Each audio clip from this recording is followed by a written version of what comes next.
Okay, so I've been getting a lot of requests for how to build an MSP Composite Stick. So let's do this essay once and do it well.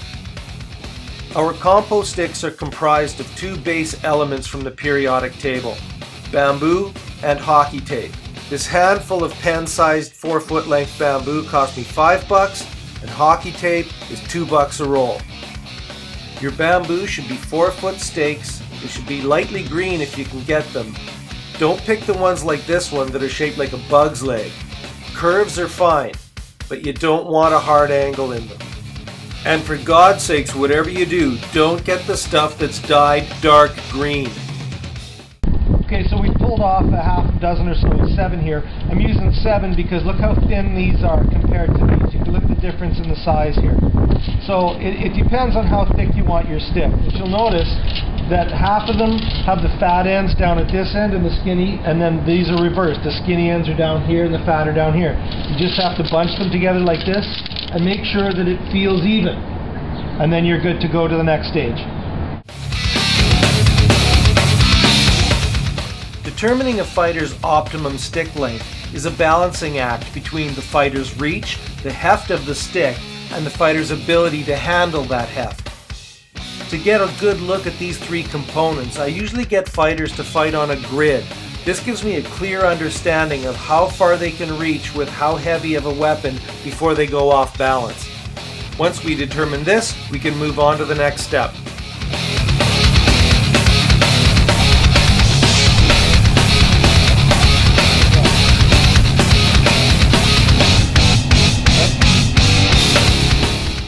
Once we've got some tape ready, we take our bundle, even it off. Now we have everything all nice and even here. And tape 1 inch down from the top. Leave an inch sticking out on the top. You'll find out later why. Again, hold it tight. 1 inch wrap. Just like that. Hold it down here like this. Wrap it around. And then our last one. Again, 1 inch down from the top. Like that. Okay? Great. There you go. That's a good blank to start with. Let's go to the next step.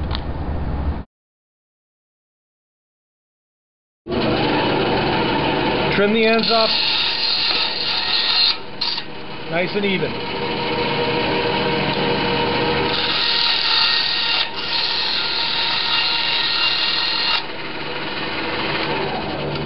Okay, so now they're nice and even on the ends. Let's go to the next step.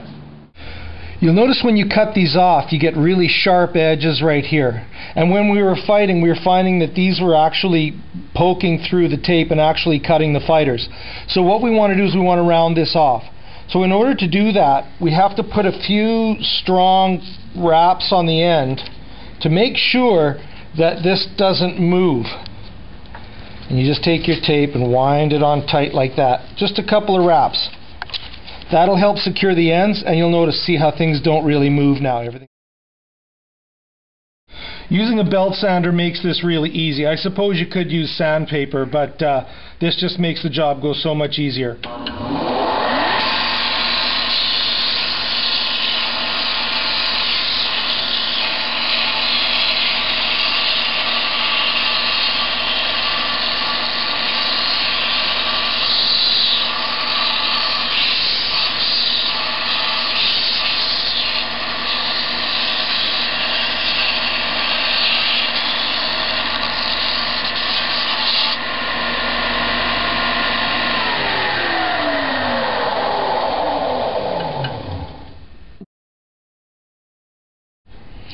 Now, there's something about hockey tape. You should use scissors.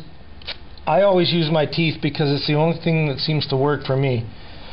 1 piece of tape over the top. 2nd piece of tape over the top.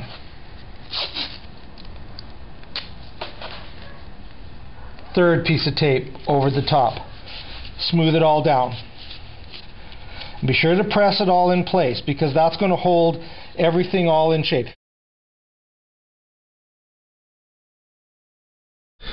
We have an extremely old stick here that's worn and broken, and so what we're going to do is we're going to pick the tape back here.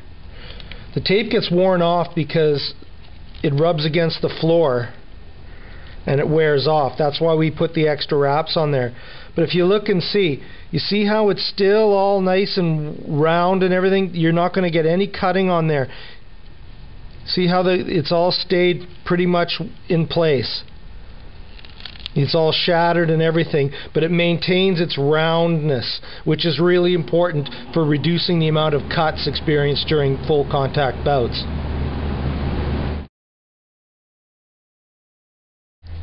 Now, what we're going to do is our spiral wrap. We're going to start here, and we're just going to start like this. Now, you kind of want this to be tight. So the way we do it is we just do it like this. And you just turn it and wrap it, and you want to go down a spiral, pulling it tight the whole time. This can take some time. See, grab your tape, pull it down tight. Pull your tape up, pull it down tight. Pull your tape up, pull it down tight. Pull it down tight. Keep your spiral. Try not to straighten out because you don't want to waste tape. You see how we're getting like about a ½ centimeter overlap? That's going to hold your stick together when it eventually breaks, and it's going to keep it from flying apart. What we're going to do is we're going to take this and we're going to break it. We're going to show that it doesn't come apart even after you snap it. See, it doesn't want to go flying across the room, which is really important. Let's take a look at a clip of a stick actually breaking. You can see here it's clearly compromised. Now look how long we fight before we even really notice it. Wait, stick's broken.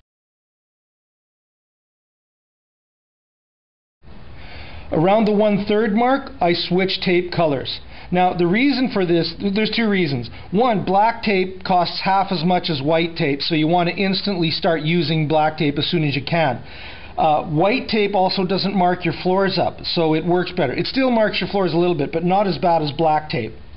And also, you'll eventually get your own pattern for your stick, so that when there's a bunch of guys over fighting, you can pick your sticks out of a pile really quickly. So this is just my pattern. This is the pattern I've been using for years, and everybody just knows this is my stick, and it just makes it easier on a fight day. You know, you're not, oh, is that your stick? Is that my stick? You can tell by your pattern. Here we have two old composite sticks that are pretty well seen the end of their days. If you look at the pattern, I can tell this is my youngest brother, Eric, and this is my other brother, Phil. I just know their patterns on their sticks. That's what their sticks always look like. Once you're at the middle of the stick, you can rest the stick on the bench like this, hold it here, pull your tape tight, and then just turn it like this. This is a good, fast way of doing it. Now remember, you still have to pull your tape down tight. You're not just kind of loosely wrapping it and getting bubbles in it like that. You have to pull it down tight. You should be able to see each individual stick underneath that tape. Okay, and then I switch over to my white for my center.